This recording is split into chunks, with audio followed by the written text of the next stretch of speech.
But like, can we just not use common sense? And this is, I understand that, like I obviously I'm coming from a very specific viewpoint of this.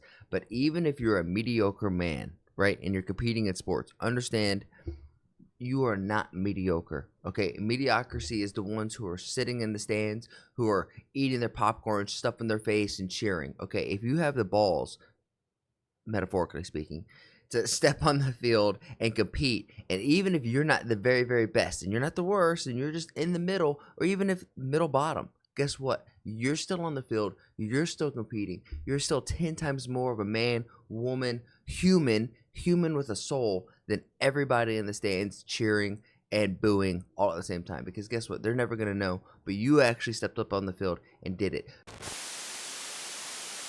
Man, it's kind of refreshing to see that the left are actually learning their lesson. And this is like a 9-minute segment on MSNBC this morning where they're just having like an open discussion of like, hey, we've gone off the reservation. We've been saying some wild stuff and we've lost the plot. Democrats aren't even what Democrats were back in 2008 when like Obama was running, early 2000s. Democrats have just been infected by a woke mind virus. Let's just hear what they have to say. Send your kids to campus safely.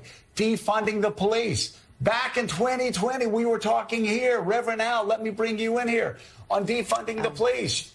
You and I were talking about how representatives in the toughest parts of New York City, in real defunding the police, in my opinion, is a stupid idea. Time. We're saying defund the police. No.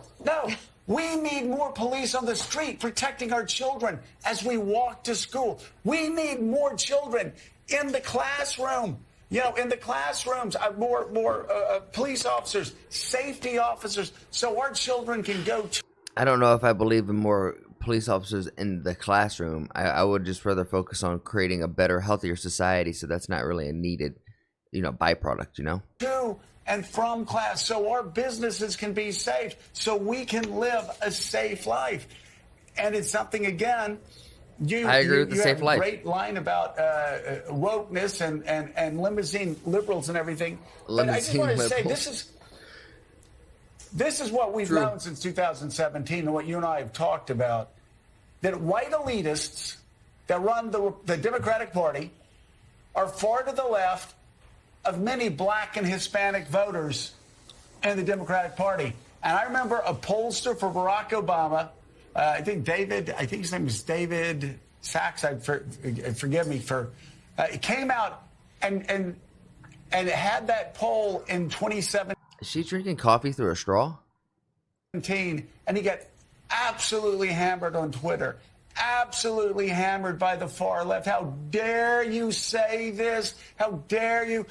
But he was right. And it was true in 17, and it was doubly true in 2024, that these white progressives on the far left said, we're going to save you, black and Hispanic people of America. A lot of black and Hispanic people of America say, no thanks. You're kind of wild. You're too far left. We believe in the American dream. We want to be part of the American dream. Yeah. Thanks, but no thanks. That in itself is actually pretty accurate. That in your college classes, Rev. Absolutely. The whole goal of the civil rights movement and the movement now is to correct the system, not to overthrow the system, and to make things work equally for everyone, not to just upturn everything and change everything to some. Don't let them gaslight you, because this is the same guy who's going to come out here and say in the same breath with all this that Donald Trump is a Nazi, they need to be silent, and that those people are the radical ones. You got to watch out for the gaslighting here. Undefined utopia. And these latte liberals that speak for people. I do like his rhetoric, though. Limousine liberals, latte liberals. He's good. He's good. That they don't speak to, that want to lead people that they don't even like, are running around trying to represent things that was never part of what we were saying. All of us that were on the forefront and still are police reform never said defund the police. We were trying to get police of color and of other circumstances up in these departments to deal with stop and frisk and deal with other things. And then when you come and disregard and disrespect common people that are trying to get their kids in college and pay the tuition and student debt loan forgiveness and all, and you're going to disrupt the campus. It was very interesting to me that they were very selective in the causes they wanted to fight, and the causes on the ground that everyday people had to deal with, they were absent, which is why many, I texted you on that last week, which is why many people, when they raised the problem, came back to us. And the woke people, I don't know what they were woke from, because we were never asleep. They were the ones up in the ivory tower taking a nap while we were dealing with people on the ground that have everyday problems. Yeah, Zanny, it is something that I've been saying on the show for a couple of years now, that when I would have dinner with Democrats, we'd all be sitting there having dinner, and I don't know if your experiences are the same, and about halfway in, somebody would say, ugh, my daughter's at pick the school, and my daughter's at University of Virginia. She can't even raise her hand and speak in class, because if she says the wrong thing, she's immediately canceled. The professors don't back her up. The administrators don't back her up. If you're at Columbia, good luck. If you're at a lot of these other elite institutions, good luck. I thought college was supposed to go for like critical thinking and supposed to be like figuring out who you are, learning about, the foundations of academia, and figuring out how you are going to build upon that. And then maybe you're one of the ones who figure out, oh man, right here, one of the things that we foundationally believe in is kind of wrong. And then you build a whole new formula and you open the aperture of what humans can do. Honest to God, this guy kind of sounds like what a traditional, to me, left-wing Democrat would sound like. But what we've had since 2016 is not a Democrat. I don't know what it is, just woke. I will say, even when I was at University of Alabama, 800 years ago, it was, you say something conservative in class, and you still, even in that environment, sometimes you get pushback. But the professors and the administrators would say, no, we want to have a fair and open debate. Yeah, two students can have some passion going back and forth about a topic, right? So long that it stays on topic and the teacher could be there to help moderate the things and like help simmer things down. It's okay to let two dudes, two chicks, two whatevers be passionate about what they believe. The way to stop bad information is with good information. And the only way to beat good information is with better information. You don't come in with just fake stuff and tell somebody they're a white racist, they're a bigot, they're a sexist just because they have a different idea than you. Have some facts, back it up, and guess what? If you notice that you're wrong in the conversation and the other person actually has good facts and good info, don't be tied down to your beliefs. It's okay to take a step back and be like, well, son of a bitch, I didn't know that. And now, instead of having just like a cube of a perspective, you could shift that cube and dice around, and you can see the different perspectives of it, and you can formulate a better, more holistic opinion. You can become a better person. But instead, you dig your heels into the ground, and you're like, I cannot lose. There are a lot of students and their parents, and again, I'm talking about Democrats, who complained more and more about this over the past 4, 5, 6, 7 years. Absolutely. I mean, I feel this very viscerally and strongly. As you know, I spent 20 years living in the United States until 2014, and I then went back to England. I've been back in England for the last 10 years, and I've been really struck when I come over in the last 10 years and I meet my friends. I lived in D.C., so many Democrat friends, and I didn't think that I'd changed. But I felt myself having increasing numbers of arguments with people on cultural issues, because I think the whole party, the whole elite milieu moved to the left in a very weird way. I mean, the whole issue, the trans issue, for example, where The Economist very loudly, very clearly all along took a view that was anti-woke, if you will. We were very skeptical about medical interventions, very skeptical about the men on women's sports and so forth. And I got so much uphill for this from... I can't believe people are still fighting that men and women compete in the same sport. It's so dumb. So dumb. Let the boys compete with the boys and let the girls compete with the girls. Now, I got two little sisters. One of them's a badass in volleyball. And if I saw a dude go out there who's a mediocre dude and said, you know what, fucking, I'm going to be a chick now, and he's over there spiking, balls on girls' head, I'm going to have an issue. I'm going to have a problem. People from sort of elite liberal types, what was The Economist doing? What was this? And what strikes me now is, yes, people have realized that elites on the left were way different from where ordinary people are. And you know, as what's crazy is the caption for this. I thought I was going into this thinking that these guys were going to be blaming like just typical Americans, but it's actually kind of refreshing to hear, at least in this segment, that they're at least being honest and be like, hey, whatever this campaign was, it's not what Democrats are. Like, he's talking about, you know what I mean? Exactly as you say, lots of people. You guys getting the same energy from this? Saying, what is happening in our schools? What is happening in our colleges? But the question for me now is, how does that change? I mean, everyone seems to have at last had a wake-up call, but just how does that change? And how do the kind of, you know, the elites of this party actually turn things around? It's not obvious to me that that's going to happen fast enough. And I'm struck that even in the last few days, there are people on the cultural left doubling down on the cultural left's position. So I don't know. It's your country, not my country. But when you live in London, you do sometimes come to the US and you think, what on earth is going on here? This place has culturally gone off the reservation on the left. Damn. And even saying going off the reservation now can get you in trouble. But she is so based. I love it.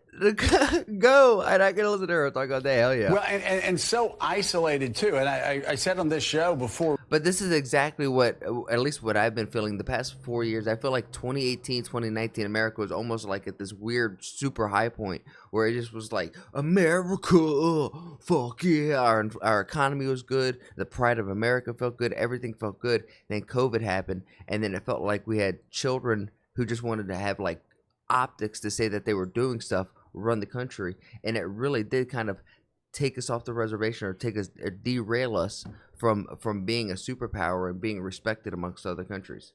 Truly. Really, we heard a whole lot. I'm sure The Economist was writing about this, but we were very critical about a man who was a swimmer in the Ivy League who transitioned and swam against women, and suddenly he went from like the 386. Leah Thomas, this is what the mediocre man going to compete in women's sports. This is just what's infuriating to me. Sixth best swimmer against men to like the first against women, and I remember saying something about it at the time, and people going, "Oh my God, how dare you say that? Why you're a radical extremist?" I said, "No, actually, there's a Pew poll out that shows 85% of Americans agree with me." And yeah. It's so fascinating, Zanny. It's so fascinating. And even fuck the majority consensus, like needing like, hey, 85% is obviously more than half. If you guys like the way the words are flowing out my mouth, if you're picking up what I'm putting down, please like the video, subscribe, share it with your friends. Join me live over on Twitch, twitch.tv/esports with Elrod. I stream mostly at 7:30 Eastern Standard Time, PM. And we kind of go throughout the night. I start out by finding stuff on the internet, throw my 2 cents on it, and then we play some games. Most often times it's Call of Duty, but there are some games that are lined up. Like I want to try Scarfall 2.0, and I would love to play with chat. If you guys want to come in and hang out, look in the description. I'll start linking all my different socials in the Discord. Look in the description below. I appreciate all the support, y'all. But like, can we just not use common sense?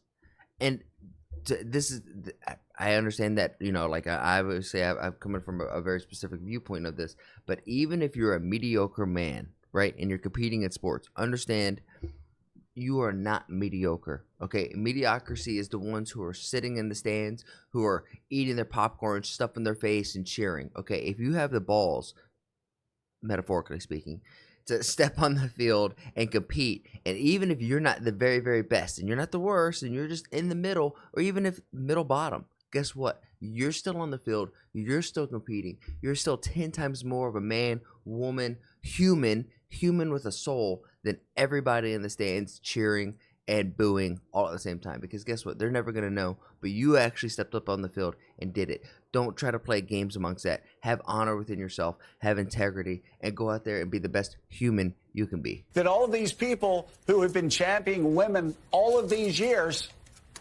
sort of abandoned girls who had been waking up and their parents have been driving them to go swimming or running track and field from the time they were 5 years old at 5 o'clock in the morning on Saturdays and Sundays, and suddenly they abandon them and won't say a word because they're afraid they're going to be canceled. It's insanity. It is.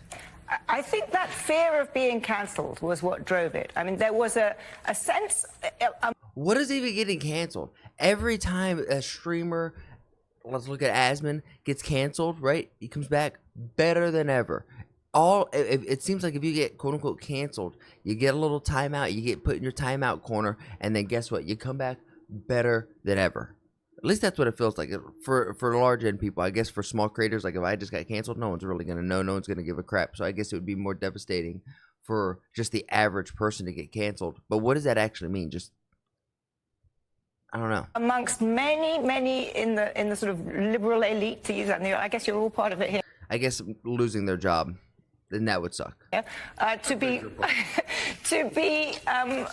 worried about saying anything for fear of being excommunicated, for fear of being cancelled. And so people would go along with things that they knew were nuts. I mean, Latinx. What on earth is Latinx? No, as you've said lots of on the show, no Latino person uses the word Latinx. But people sort of spouted this because they felt they had to, and their DE&I officer told them they had to, and there was this kind of mini industry that built up around it.